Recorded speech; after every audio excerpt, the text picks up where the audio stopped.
Let's get started. Story number 1. Valentine's Day had always been a time of love and joy for me, something to look forward to every year. I had spent the last 5 years with my girlfriend, Claire. We were both in our late 20s, and our relationship was going strong. We had made it a tradition to spend Valentine's Day together, trying to find new ways to celebrate and create memories. That year, Claire had planned something a little different, a weekend getaway to a cabin in the mountains. It was a beautiful remote spot she had heard about from a friend, nestled deep within the woods. It sounded perfect for us, just the two of us, in the quiet solitude of nature. Little did I know, the weekend would take a turn that would haunt me forever. The drive to the cabin was long, taking us through winding, snow-covered roads. The weather was calm, with only a light dusting of snow on the ground, but there was a certain heaviness in the air. Claire and I were excited, laughing and talking as we drove, but I couldn't shake the feeling that something was off. It was a fleeting sensation, something in the back of my mind, but I brushed it aside, eager to get to the cabin and relax. As we pulled into the driveway, I felt a strange unease settle over me. The cabin itself was charming in its isolation, nestled at the edge of a dense forest, its dark wood walls standing out against the white snow. It was the kind of place you'd imagine for a peaceful retreat, far from the distractions of the world. The inside was cozy, with a large stone fireplace, thick wooden beams overhead, and a big picture window that overlooked the forest. The warmth from the fire greeted us, and for a moment, everything felt perfect. We settled in, unpacking our things, lighting candles, and enjoying the simple pleasures of being alone together. The night was calm, and we shared a romantic dinner by the fire, laughing and talking about everything and nothing. As the night wore on, we grew sleepy and decided to retire to the bedroom, where a large 4-poster bed awaited us. But as I lay there, I began to feel uneasy again. It wasn't the kind of fear you experience when you hear something go bump in the night. No, this was different. It was a sensation deep in my gut, like I was being watched. I chalked it up to being in an unfamiliar place and tried to push the feeling away. Claire, noticing my restlessness, asked if I was okay. "Yeah, just tired," I said, forcing a smile. "It's nothing." She looked at me for a moment, concern flashing across her face, but then she just snuggled closer, and we both drifted off to sleep. The next morning, things felt normal again. The snow was falling gently outside, and the world was wrapped in a peaceful silence. We spent the day hiking in the woods, exploring the area around the cabin.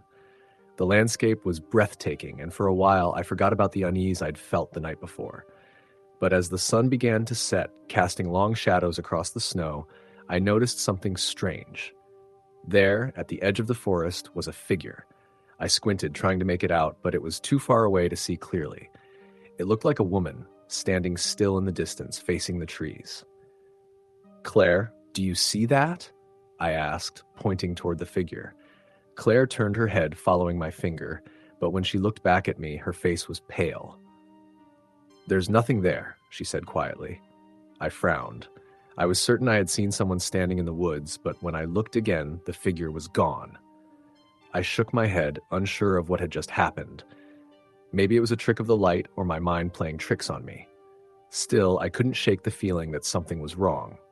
We returned to the cabin just as the evening darkened the sky, the quiet of the forest wrapping around us like a blanket.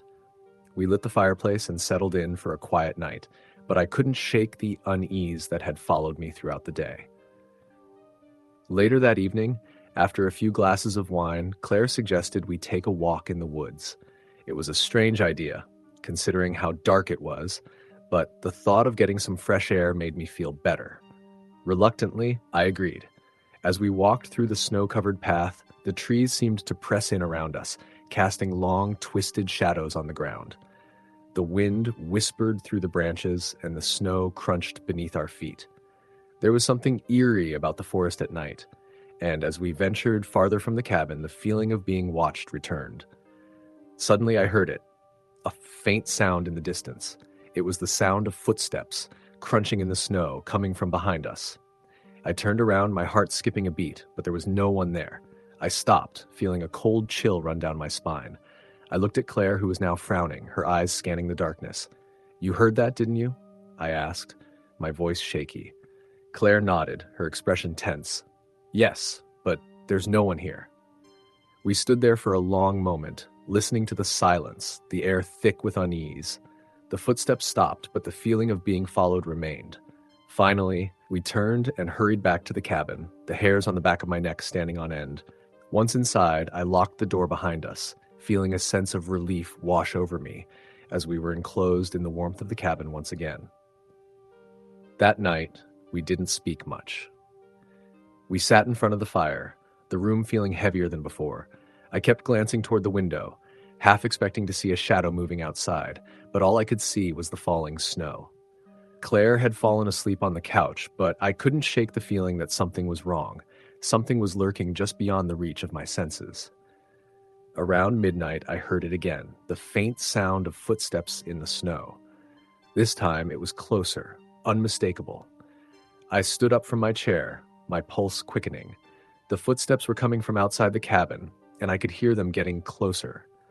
I walked to the window and looked outside, but there was nothing there. The snow was undisturbed, the world outside as still as ever. I was starting to feel paranoid, my nerves on edge. I turned around to find Claire still asleep on the couch, oblivious to the sounds outside. But then, just as I was about to sit down again, I heard a voice. It was faint, almost like a whisper, but it was unmistakable. A woman's voice calling my name. David. I froze. The voice was soft, almost pleading. My name, whispered on the wind. It came from outside, but there was no one there. I turned to Claire, shaking her awake. Claire, wake up. We need to leave. She stirred groggily, confused. What's going on? I couldn't explain it. The voice, the footsteps, the feeling of being watched. It was all too much. I didn't want to say it aloud, but I knew we couldn't stay. I grabbed our things, trying to stay calm, my heart racing. Claire didn't question me. She simply followed me as I rushed out the door. We drove back home that night, the road dark and winding, the snow still falling softly. We didn't speak much during the ride. When we finally got back to the city, I felt a weight lift from my chest.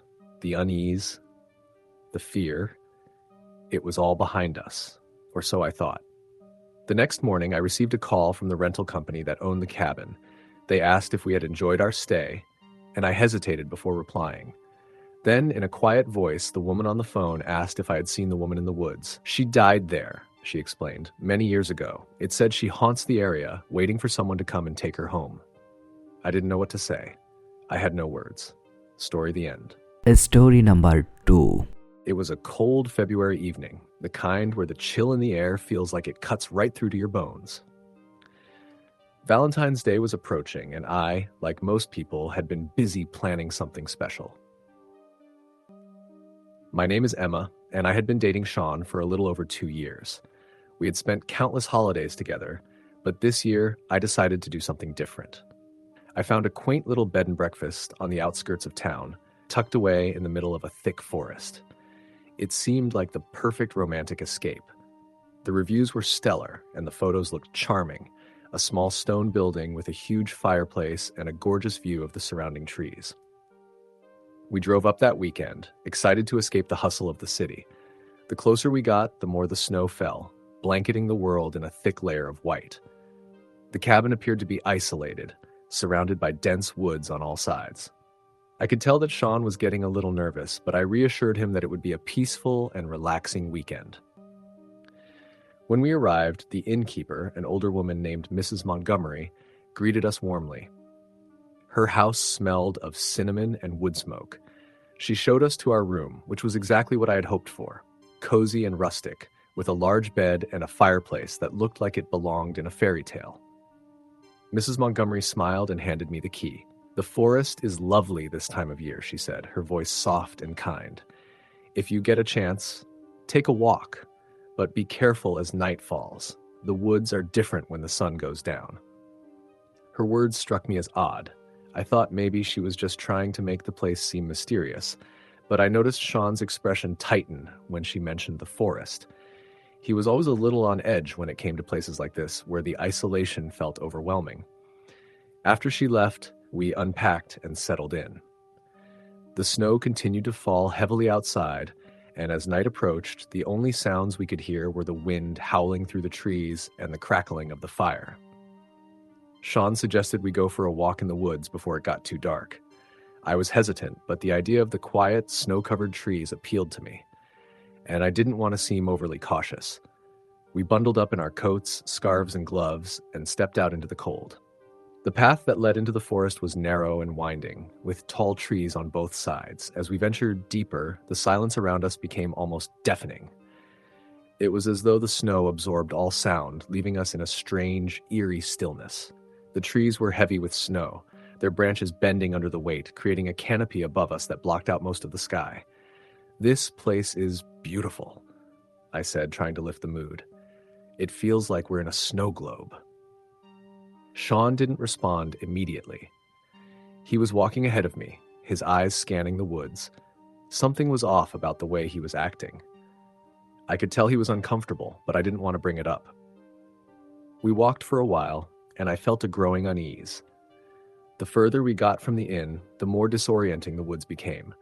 The snow seemed to deepen, and the trees stood like towering sentinels around us. I had the strange sensation that someone was watching us from the darkness. "Maybe we should turn back," Sean said, his voice tense. "It's getting late." I agreed, and we began to retrace our steps. But that's when I noticed it. A figure in the distance, standing by one of the trees. It was a woman, tall and thin, her long dark hair cascading down her back. She was facing away from us, but there was something eerie about the way she stood still in the middle of the woods, as if waiting for us. I froze. Sean noticed my expression and followed my gaze. The woman didn't move. "Who is that?" I asked, my voice shaky. "I don't know," Sean said, his voice low.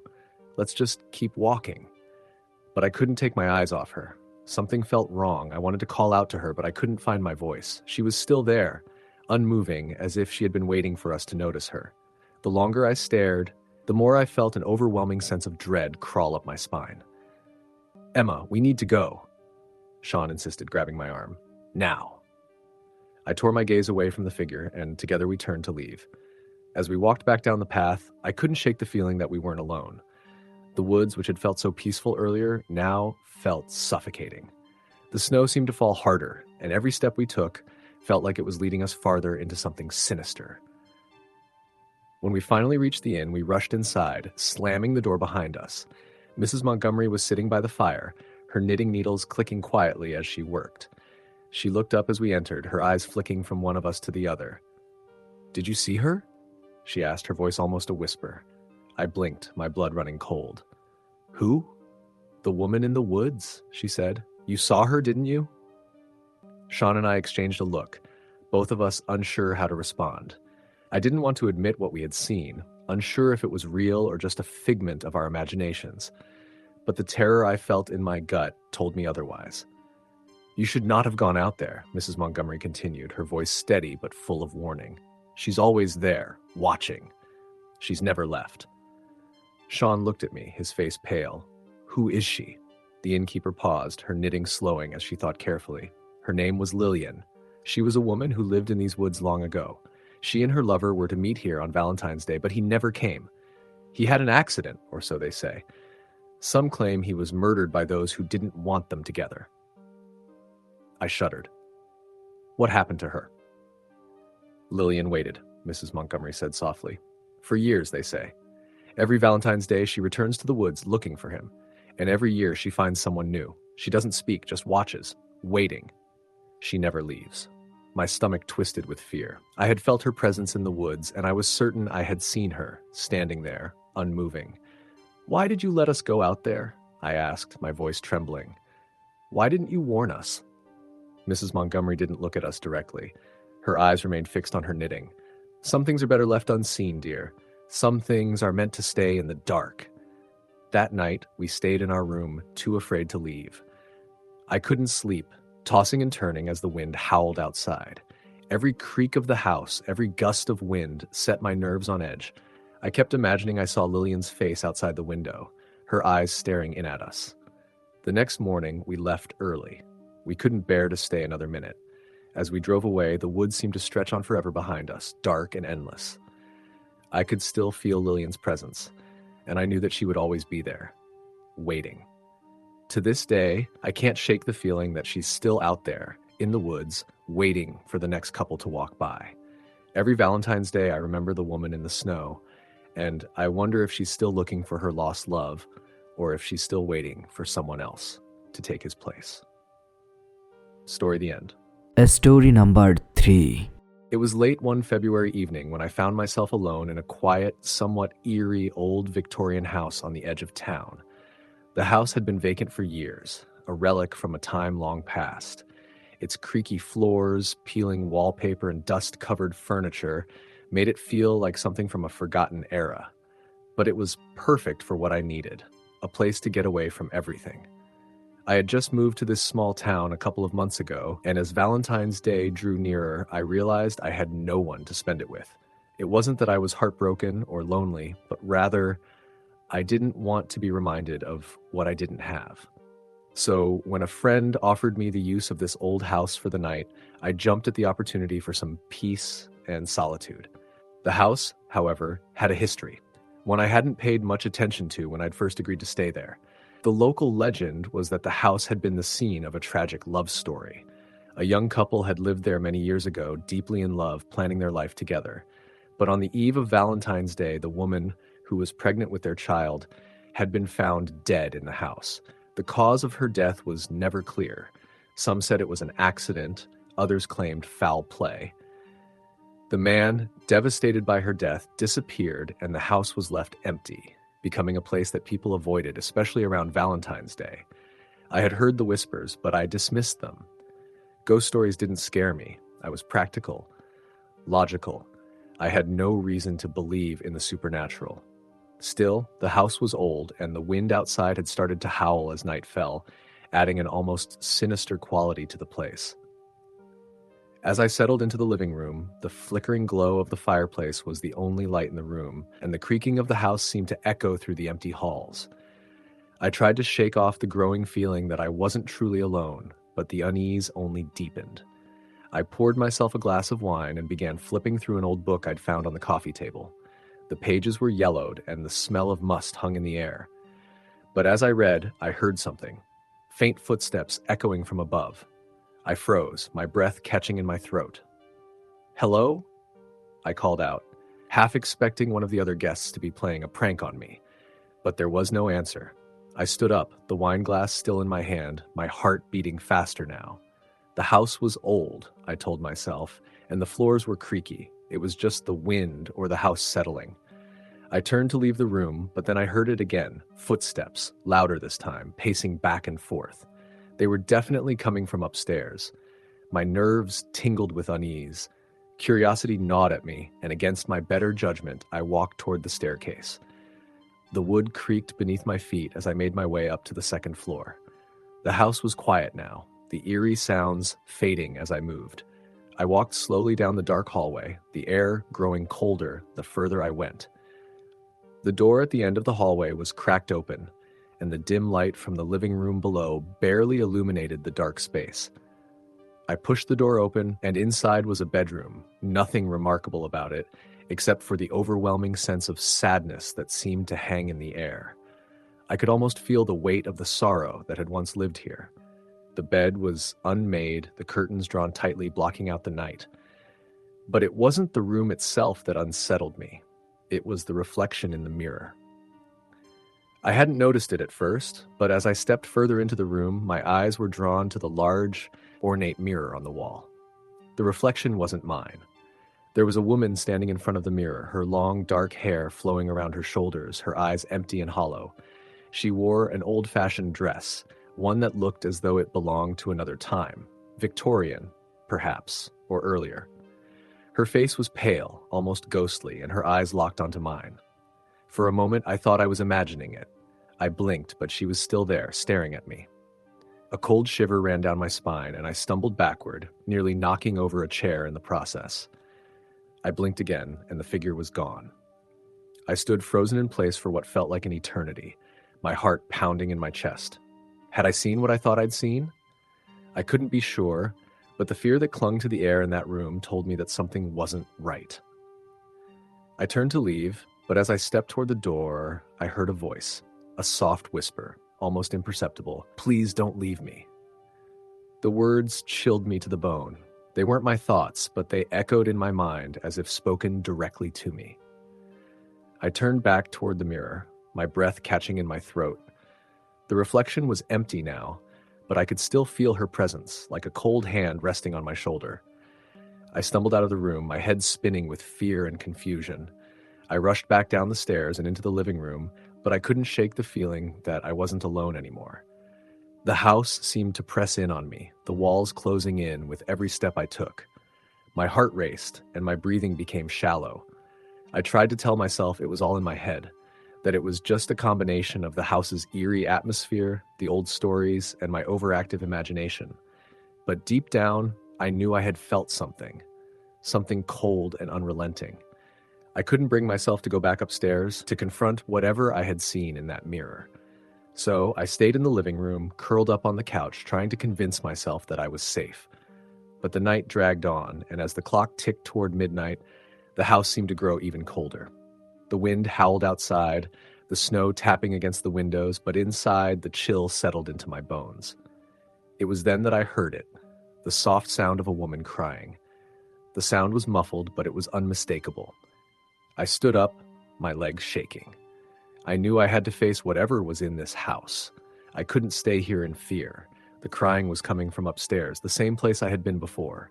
With every step, my anxiety grew, but I couldn't turn back. The stairs creaked under my weight, and as I reached the top, the crying grew louder, more desperate. The hallway was dark, but the door at the end was slightly ajar again. I hesitated before opening it, but I had no choice. The woman's cries were unbearable now, filled with grief and sorrow. I pushed the door open. This time, the room was empty, except for the overwhelming feeling of loss that permeated the air. The mirror, though, was no longer empty. The woman from before stood there again, her tear-streaked face staring back at me, her hands pressed against the glass as if begging to be let out. She spoke again, her voice barely above a whisper. "Don't leave me. Not again." The air grew thick with an unbearable sadness, and I felt tears spring to my eyes. The house seemed to pulse with her grief, and for a moment I understood. She had been left behind, just as the man had left her. Suddenly, the mirror cracked, spider-webbing from corner to corner. I gasped, stepping back, but the woman in the reflection smiled, her face twisting in agony. "Don't leave me," she whispered one last time.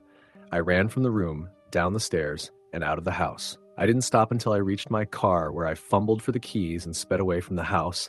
The last thing I saw in the rearview mirror was the house, its windows dark, its silhouette looming against the night sky. To this day, I never went back to that house. I never spoke of it again. But every Valentine's Day, I remember her. Her face in the mirror, her words, and the endless, aching sorrow that seemed to linger in the air. Story the end. Story number 4. I grew up in a small town where everyone knew each other, where the lines between past and present were often blurred by stories handed down through generations. Valentine's Day was always special there, a celebration of love, of course, but also a day filled with local legends. No one dared forget the story of Lydia Blackwell. Her tale was the kind that kept people inside when the sun dipped low, especially in the week leading up to Valentine's Day. Lydia had been a beautiful young woman in the 1920s, betrothed to a charming young man named Richard. They were the perfect couple, admired by everyone in town.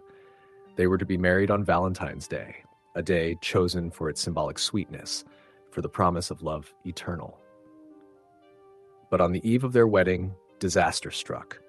Richard never showed up. The wedding hall was prepared, the guests arrived, but Richard was nowhere to be found. Lydia waited for hours, but he didn't come. As the night dragged on, she was left in the empty hall, her wedding dress stained by the endless hours of waiting. The whispers began. Some said he had run off with another woman.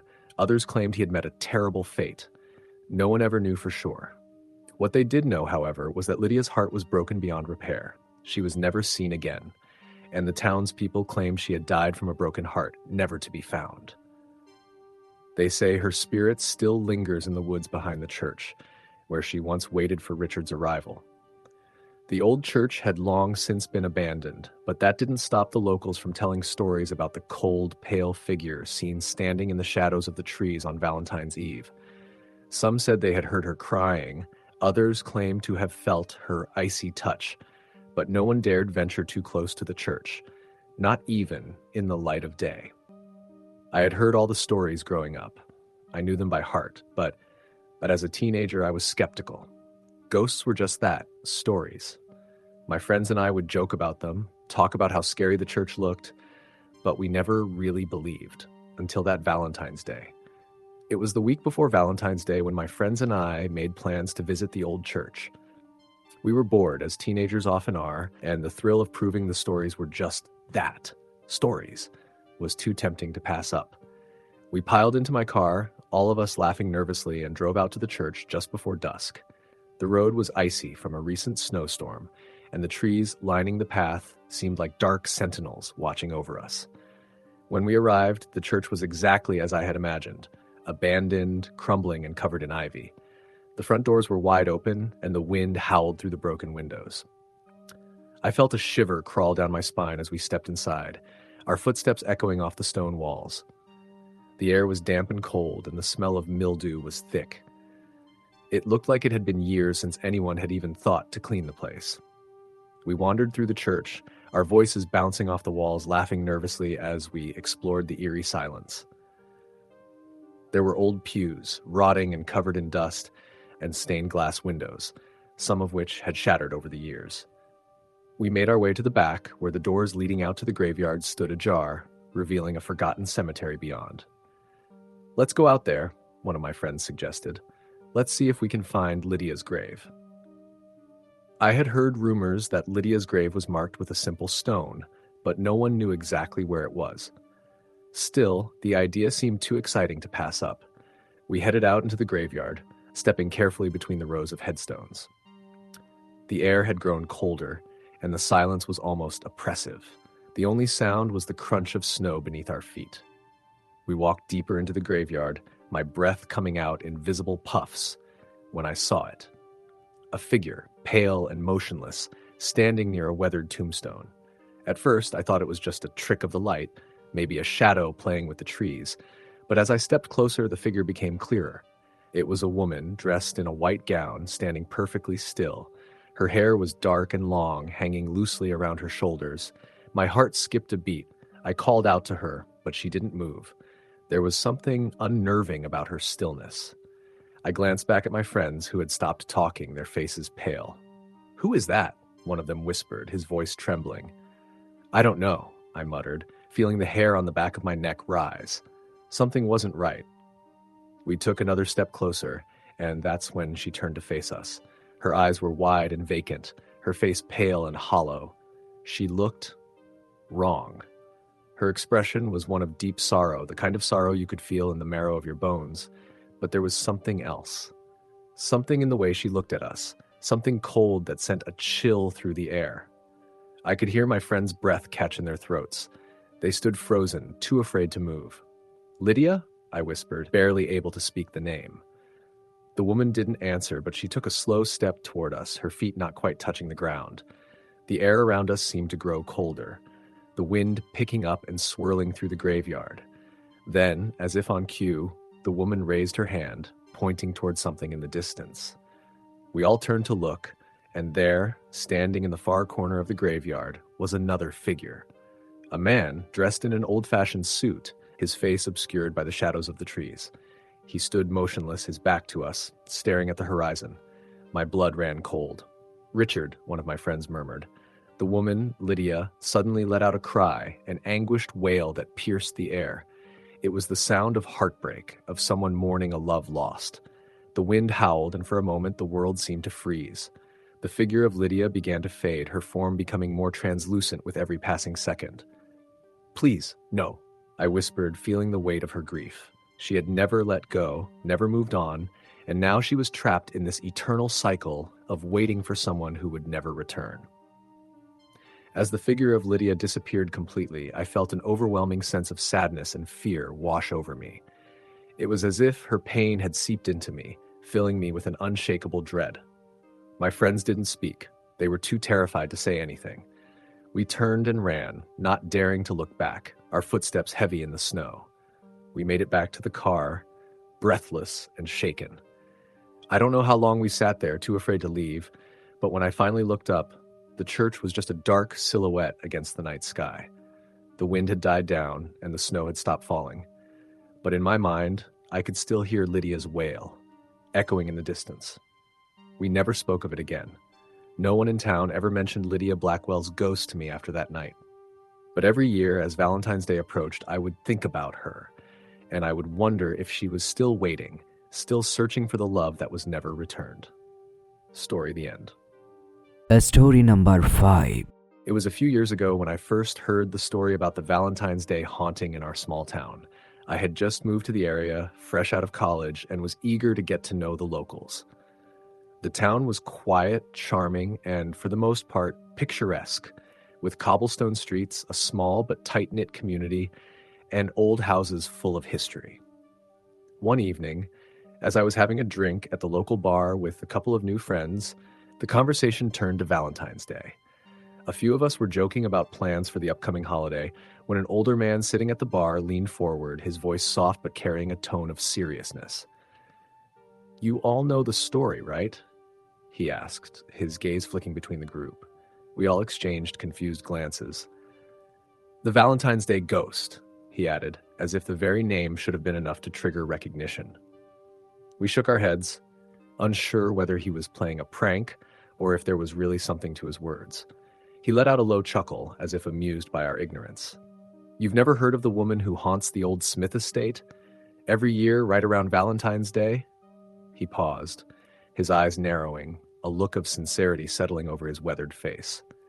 "It's a true story. People still talk about it to this day." One of the younger women at the bar raised an eyebrow. "A ghost story? For Valentine's Day?" The man nodded. "She waits. Still waits. But you don't just go looking for her. That's a mistake." He said nothing more, turning back to his drink. The conversation shifted to something else, but his words hung in the air, pulling at my curiosity. The Smith estate was one of the oldest homes in town, situated on the edge of the woods, its stone walls half hidden by creeping vines and overgrown hedges. That night after I got home, I couldn't shake the thought of the ghost. I didn't believe in things like that. Ghosts, hauntings, spirits. But there was something about the way the man had spoken that made me wonder. I decided to dig a little deeper.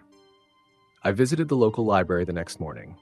The town archives were well preserved, filled with dusty old journals and news clippings. After some digging, I found an article from the early 1900s detailing a tragic love story that had captivated the entire town. It was about a young woman named Isabel Smith. Isabel had been the daughter of the wealthy Smith family who owned the sprawling estate. She was beautiful, poised, and had fallen in love with a man named Thomas, a charming but poor carpenter who had worked on the estate for years. Their love was forbidden by her father, who insisted she marry a man of status, someone who could ensure the family's legacy.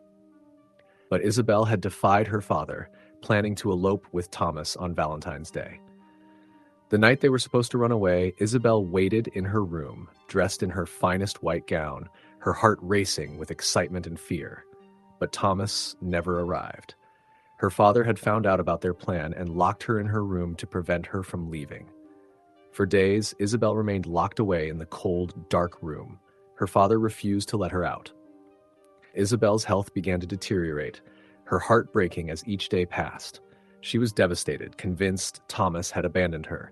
By the time her father relented and let her leave the room, it was too late. Isabel had fallen into a deep despair, so deep that she died alone in her room, still in her wedding gown, still waiting for Thomas to return. They say her heart literally broke from grief, from waiting too long. The town was shocked by her death. It was the talk of the town for weeks, with many speculating on what had really happened to Thomas. Some believed he had been murdered.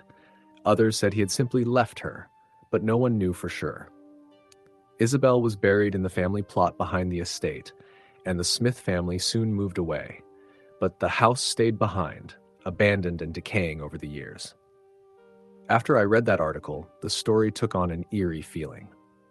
It wasn't just a tale of a scorned lover, It was a tragedy that had affected the entire town. I became obsessed with Isabel's story, and each year as Valentine's Day approached, I couldn't help but think about her. The night of Valentine's Day came that year, and I was alone in my apartment. I had plans to meet some friends, but something kept pulling me back to the Smith estate. I thought about it for weeks, and by now, curiosity had gotten the best of me. I couldn't resist the pull any longer.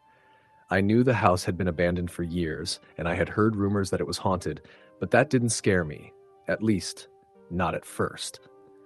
I grabbed my coat and headed out into the night.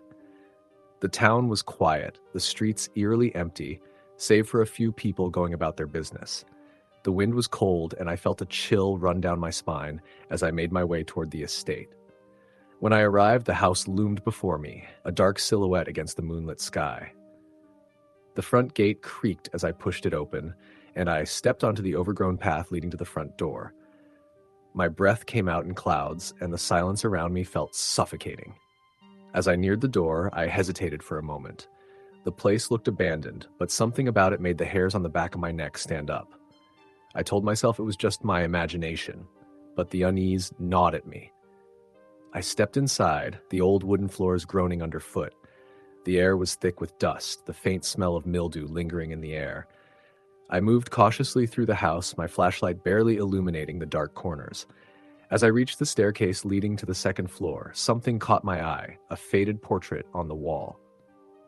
It was Isabel.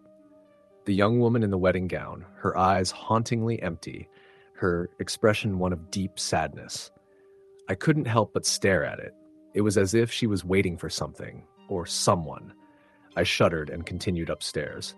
The upstairs was cold, the air almost unbearable as I moved through the dark halls. I reached the door to the room where Isabel had supposedly spent her final days. The door was ajar, and I could see the remnants of an old bed now covered in dust and cobwebs. The room felt suffocating, as if something was watching me. I didn't know why, but I stepped inside, and almost immediately, a deep sense of sadness washed over me. The air felt heavier here, as if the very walls carried the weight of Isabel's sorrow. I could almost feel her presence lingering in the corners of the room, still waiting for Thomas. Suddenly, the temperature dropped, and I felt a chill run through my body. I turned quickly, but there was nothing there. Yet the air seemed to shift, and I swear I heard a faint whisper, like a voice calling my name. I couldn't move. My feet felt like they were glued to the floor. The whisper grew louder, more insistent. And then, in the far corner of the room, I saw her. Isabel stood there, her white gown flowing around her feet, her face a pale mask of sorrow. Her eyes were locked onto mine, filled with the same sadness I had seen in the portrait. I froze, my heart hammering in my chest. She didn't move, but I could feel her presence, a sadness so deep that it was almost suffocating. The temperature in the room dropped even further, and I could feel the icy breath of the ghost wrapping around me. I don't know how long I stood there, but eventually the air seemed to lighten, and the room returned to its oppressive silence. I blinked, and she was gone. I ran out of the house, my heart pounding in my chest. I didn't look back, not even once, until I was safely away from the estate. To this day, I don't know if what I saw was a ghost or just a figment of my imagination. But every Valentine's Day, when the chill in the air hits just right, I can't shake the feeling that Isabel is still waiting for her love that never came. Story the end. Story number 6. It was the year I decided to spend Valentine's Day alone, trying to shake off the heartache of a breakup that had shattered me just a few months before. I wasn't one for romantic gestures, and after that failed relationship, the idea of celebrating a day meant for love seemed almost cruel. Instead, I opted for a quiet, peaceful evening in my small apartment, surrounded by the solace of solitude. The town where I lived was quiet, nestled in the hills, and the streets were rarely busy. It had the charm of an old town that seemed almost stuck in time, with its weathered buildings and flickering streetlights. As I sat on the couch, scrolling through my phone, I found myself reading old articles and stories about the town. I came across a peculiar mention of a haunting, something that had been whispered about for years but never fully confirmed. It was about a ghost that was said to appear on Valentine's Day. The story had intrigued me, not because I believed in ghosts, but because it was so rooted in the town's history. The ghost was said to be a woman who had lived here in the early 1900s, named Mary. Mary was the daughter of a prominent local family who owned a large, now abandoned mansion on the outskirts of town. The family had been well known for their wealth and social status, and it was said that Mary was once the most sought-after woman in town, the epitome of grace and beauty. But her life took a tragic turn when she fell in love with a man named Henry. Henry was a poor artist, not the kind of person her family approved of, but Mary didn't care. She defied her parents and promised Henry that they would run away together, leaving behind the wealth and expectations that chained her to the mansion. They planned to leave on Valentine's Day, but Mary's family found out. They locked her away in her room, hoping to prevent her from running off with him. She pleaded with her parents, but they refused to listen. Days passed, and Mary grew more desperate, still waiting for Henry to come and rescue her, but he never arrived. The town buzzed with rumors.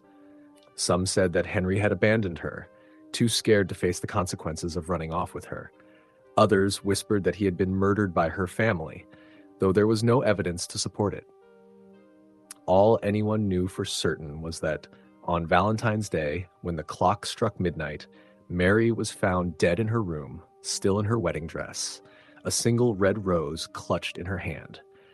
The family quickly buried her, but it was said that on every Valentine's Day since her death, Mary's ghost would appear, waiting by the window of her room, staring out into the night as if still waiting for Henry to come and take her away. As I read this story, the hair on the back of my neck stood up.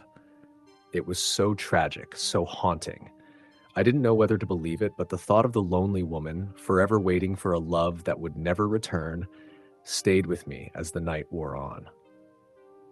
By 10 p.m., I was still reading about old ghost stories and history when I felt a strange, unsettling chill in the air. I wasn't sure if it was the cold draft from the window, but it felt almost unnatural, like something was out of place. I turned the heater up, shrugged off the feeling, and continued reading. Then, as I scrolled to the bottom of the page, I found an old newspaper clipping. The headline read, "Valentine's Day Tragedy, Death of Mary Hamilton." The article recounted the events of her death, but it had a chilling addition at the end. Eyewitnesses reported seeing a figure in the window of the Hamilton mansion around midnight. Many swear they saw a woman in a wedding dress, her face obscured by shadows, staring out at the street below. Some say it was Mary Hamilton, still waiting for her love. The article made my heart race. It was one thing to read about it in a story, but seeing it documented like this made it feel real. The old mansion was only a few miles from where I lived, and even though I had heard rumors that the house had been abandoned for years, I had never paid much attention to it. I always assumed it was just a part of the town's forgotten history. But now, something inside me urged me to see the mansion for myself. Maybe it was curiosity, or maybe it was something deeper, but I felt an overwhelming urge to go there, to see if the stories were true. At midnight, I grabbed my coat, bundled up, and set out. The cold air bit at my skin as I walked through the quiet streets. The moon was full, casting an eerie light over the town. It felt like something was watching me, though I couldn't shake the feeling of being alone. When I arrived at the mansion, it stood there in the distance, dark and looming. The large iron gates creaked in the wind, and the broken windows reflected the moonlight in a way that made the house look even more haunting. The closer I got, the more my heart pounded in my chest. I had no explanation for the sudden fear that gripped me, but I pressed on. The front door was slightly ajar, and I pushed it open, wincing at the sound of the hinges. Inside, the house was quiet, except for the soft creaking of the floorboards beneath my feet. The air was cold, almost unnaturally so, and it smelled of decay. The walls were covered in dust, and the remnants of old furniture lay scattered around. Everything was covered in shadows, making the house seem like a forgotten relic from another time. I moved cautiously, my flashlight illuminating the dark corners of the rooms as I explored. I had no particular destination in mind, but something drew me toward the staircase. I climbed the stairs, each step groaning under my weight, and found myself in a long hallway. And then, at the end of the hall, I saw it. The window. The same window from the stories, the one where Mary had waited for Henry. It was cracked, the glass stained with age, and in the dim light of my flashlight, I could just make out the shape of something, someone. Standing in the window, my heart stopped. The figure was dressed in a white gown, her back to me, staring out at the street below. The woman had long, dark hair that flowed down her back, and I could see the faint outline of a red rose clutched in her hand. For a moment, I was frozen in place, unsure whether to move closer or turn and run. My breath caught in my throat, and I stepped forward, my pulse quickening with each step. "Mary?" I whispered, my voice barely audible in the stillness of the house. There was no answer. I moved closer, my eyes never leaving the figure in the window. I felt a strange pull, as if I were being drawn toward her. But when I reached the window, the figure was gone. The room was empty. I stood there for what felt like an eternity, staring at the empty window. The coldness in the air was unbearable now, and I could feel my legs shaking as I turned and ran out of the mansion, my heart racing in my chest. When I finally reached the safety of the street, I looked back, half expecting to see the figure in the window once more. But the mansion was dark and silent, just like it had been before. I couldn't explain what had happened, but I knew what I had seen. I never went back to the mansion after that night. But every year on Valentine's Day, I can't shake the feeling that Mary is still waiting in that window, her heart forever bound to a love that never came. Story the end. Story number 7. I remember that Valentine's Day as if it were just yesterday. I had been living in a small apartment on the edge of town, a place where the sound of traffic was minimal, and the only noises were the occasional chirp of a bird or the rustling of leaves.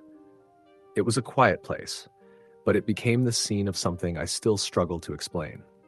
It was the morning of Valentine's Day when the oddness started.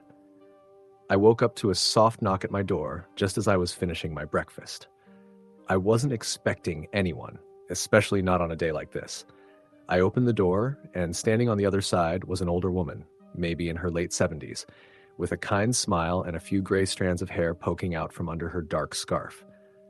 "Good morning, dear," she said, her voice soft but warm.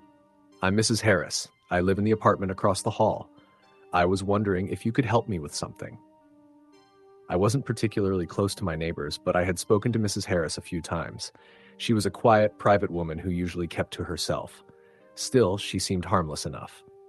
"Sure, Mrs. Harris. What do you need help with?" I asked, stepping aside to let her in. She walked in slowly, her cane tapping on the wooden floor as she made her way to the center of the room. I noticed she was carrying a small envelope in her hand, which she handed to me without a word. I looked down at it, the envelope marked with a name written in delicate, flowing handwriting.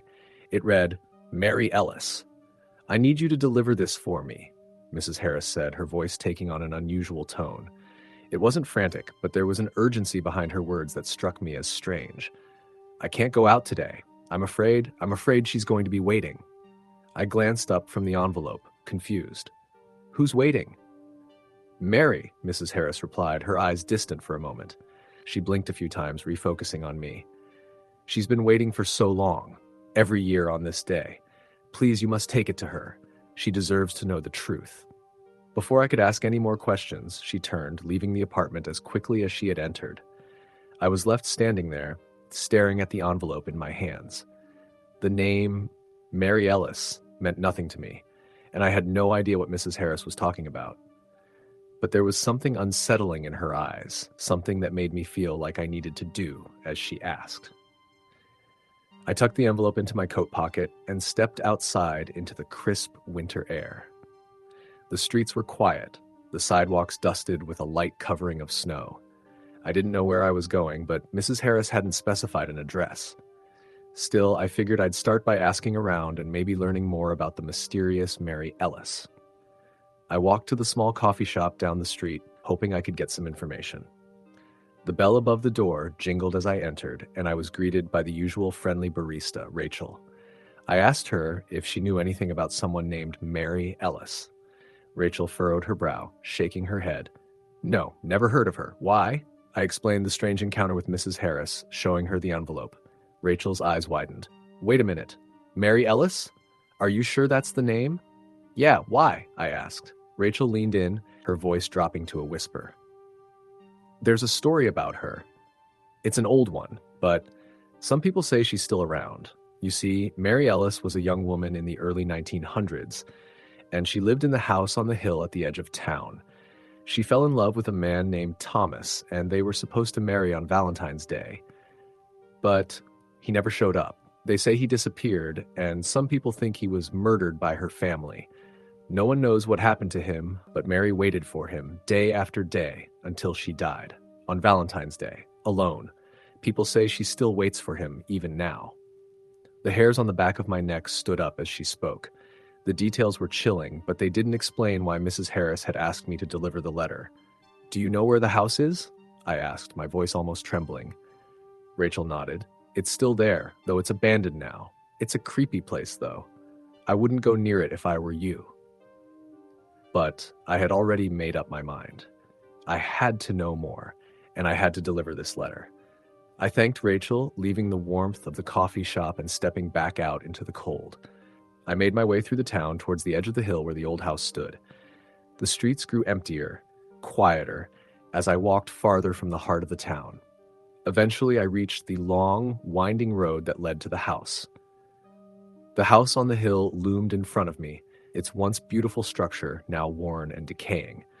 Broken windows, faded paint, and overgrown ivy made it seem like the building had been forgotten by time. But there was something about it that sent a chill down my spine. It felt wrong. I stood at the gates for a moment, trying to summon the courage to go inside. The wind picked up, howling through the trees. And then I saw it. In the window of the house, a figure stood, silhouetted against the dim light. It was a woman dressed in white, her hair dark and flowing. She didn't move, just stood there, staring out of the window. My heart raced. I thought I saw her lips move, as if she were calling out, though there was no sound. The letter burned in my pocket, but I couldn't take my eyes off her. I stepped forward, my body trembling, but just as I reached for the gate, I heard a voice behind me. "Don't go in there." I spun around, my pulse pounding in my ears. Mrs. Harris stood there, her face pale, her hands trembling. "Please," she said, her voice breaking. "You don't know what you're dealing with. She won't stop. She won't stop until she has what's hers." "Who?" I asked, my voice barely a whisper. "Mary," Mrs. Harris replied, her eyes filling with tears. "She's been waiting for so long. Every year on Valentine's Day, she waits. She can't move on. She's trapped." Suddenly, the woman in the window disappeared, as if she had never been there. I looked back at Mrs. Harris, but she was gone. I was alone again, standing in the shadow of the old house. I never learned what happened to Mary Ellis, but I know one thing for certain. The woman in the window, waiting, was real. I don't know if it was a ghost or something else, but I never went back to that house. And I never delivered the letter. I haven't seen Mrs. Harris since either. But every year on Valentine's Day, I feel the same cold chill, as if Mary Ellis is still waiting for the love she never got, and she will never be at peace. Story the end. Story number 8. It had been a long, stressful year for me, and I was ready for a break. Valentine's Day was approaching, and I wasn't expecting much. I had never been one to buy into all the heart-shaped decorations, overpriced chocolates, or candle-lit dinners that came with the holiday. But that year, things were different. I had recently started dating someone new, and for the first time in a while, I felt optimistic about the future. Her name was Emily. We had met through mutual friends a few months earlier and had quickly hit it off. She was easy to talk to, funny, and we had so many things in common. It seemed like a perfect match, and I couldn't wait to celebrate our first Valentine's Day together. She suggested we spend the day at her family's old cabin, nestled in a secluded part of the mountains. Her family had used it for years as a getaway, and it seemed like the perfect place for a cozy, intimate retreat. I agreed without hesitation. The drive to the cabin was long and winding, the roads slick with snow as we ascended higher into the mountains. Emily reassured me that we'd be safe. Her family had owned the place for generations, and she knew every inch of it. As we pulled up to the cabin, I could see the warmth of the lights shining through the frosted windows. The atmosphere was peaceful, almost magical, but there was something else about the place I couldn't quite put my finger on. The feeling of being watched, perhaps. We unpacked our things and started a fire in the living room, enjoying the warmth as the snow continued to fall heavily outside. Emily had mentioned that the cabin had a long history and that her great-grandfather had built it when he was a young man. The walls were adorned with old photographs of her family, and there was a sense of timelessness in the air. I was starting to feel at ease, letting the charm of the place wash over me. As the evening wore on, we cooked a simple dinner and shared a bottle of wine. We laughed, talked, and made plans for the future. The day had been perfect, or so I thought. Later that night, after we had settled into bed, I woke to a soft sound coming from downstairs. It was faint, like a rustling noise, but it was enough to pull me from sleep. I glanced at Emily, who was still soundly asleep beside me. My curiosity got the better of me, so I quietly slipped out of bed and made my way to the stairs. The house was eerily quiet, the only sound being the soft crackling of the fire in the living room. As I descended the stairs, I couldn't shake the feeling that something wasn't right. The rustling noise continued, now louder, like footsteps in the kitchen. My heart began to race, but I tried to calm myself. I figured it was probably just the wind making the house creak or maybe some animals outside. I reached the bottom of the stairs and stepped into the living room. The fire had burned down to embers, casting long shadows across the room. The source of the noise was coming from the kitchen. I hesitated for a moment before walking toward it, my breath shallow in the stillness. When I reached the doorway, I froze. There, standing in the center of the kitchen, was a woman. She was dressed in a long, old-fashioned gown, her hair dark and matted as though she had been there for years. Her back was turned to me, and she didn't move, didn't even acknowledge my presence. I stood there for what felt like an eternity, unable to move or speak. Finally, I forced myself to take a step forward. My heart was pounding in my chest. "Hello?" I whispered, my voice trembling. The woman didn't respond. Slowly, she turned to face me, and my stomach dropped. Her eyes were hollow, empty, like two dark voids staring back at me. Her face was pale, with skin that looked almost translucent, and her lips were slightly parted as if she was about to speak, but she remained silent. The air in the room grew colder, and I could feel a pressure building in my chest. My instinct was to run, but I couldn't seem to move. Suddenly, a voice, low and gravelly, echoed through my mind. "Get out!" The words weren't spoken aloud, but I could hear them as if they were in my head. The woman's lips never moved, but the voice was unmistakable. It was as if she was inside my very thoughts, pushing me to leave. I stumbled backward, my heart racing, and without thinking, I bolted up the stairs, back into the bedroom. I slammed the door shut behind me and locked it, my hands shaking uncontrollably. I looked over at Emily, who was still asleep, unaware of what had just happened. I stood there for a moment, trying to calm myself. It had to have been a dream, a hallucination. There was no way that what I had seen was real. But the feeling in the pit of my stomach told me otherwise. I had seen something that wasn't supposed to be there. I lay back down beside Emily, pulling the covers up tightly around me, and tried to go back to sleep. But every time I closed my eyes, I saw her. Those hollow eyes staring at me, that cold, unsettling presence. The next morning, I was exhausted, but I tried to shake it off. Emily woke up, cheerful as usual, and we began to pack up to head back home. She seemed unaware of anything unusual that had happened, and I didn't want to scare her with my story. I didn't want to seem paranoid or irrational, but I couldn't shake the feeling that something was wrong. As we were about to leave, I decided to ask Emily about the history of the cabin. Maybe there was an explanation, something I could rationalize to make sense of what I had experienced. "I know you said your family has owned the cabin for generations," I said as we loaded our things into the car. "But has anything strange ever happened here?" Emily looked at me with a raised eyebrow. "Strange? What do you mean?" I hesitated, unsure how to put my feelings into words. "I don't know, just a feeling. I thought I saw someone last night down in the kitchen. A woman. She didn't speak, but I felt like she was trying to tell me something." Emily frowned, her expression shifting. "A woman?" she asked, her voice quiet. "That's strange. You know, my grandmother used to tell us stories about a woman who used to live here a long time ago. She died on Valentine's Day. They say she still haunts the cabin, searching for something." I stared at her, my heart sinking. "What happened to her?" Emily's face grew somber. They say she was heartbroken. She was supposed to marry a man who left her for another woman. The night of their wedding, she died, and every year on Valentine's Day, she comes back searching for her lost love. I felt a chill run down my spine. It couldn't have been a coincidence. The woman I had seen, the voice I had heard, everything fit the story. My blood ran cold as I realized what I had experienced wasn't a hallucination. It was real. The ghost of the woman still trapped in the cabin, still seeking something she could never have. We left the cabin in silence and I never spoke of it again. But every Valentine's Day, I can't help but remember the woman in the kitchen, her hollow eyes, and the voice that warned me to leave. Story the end.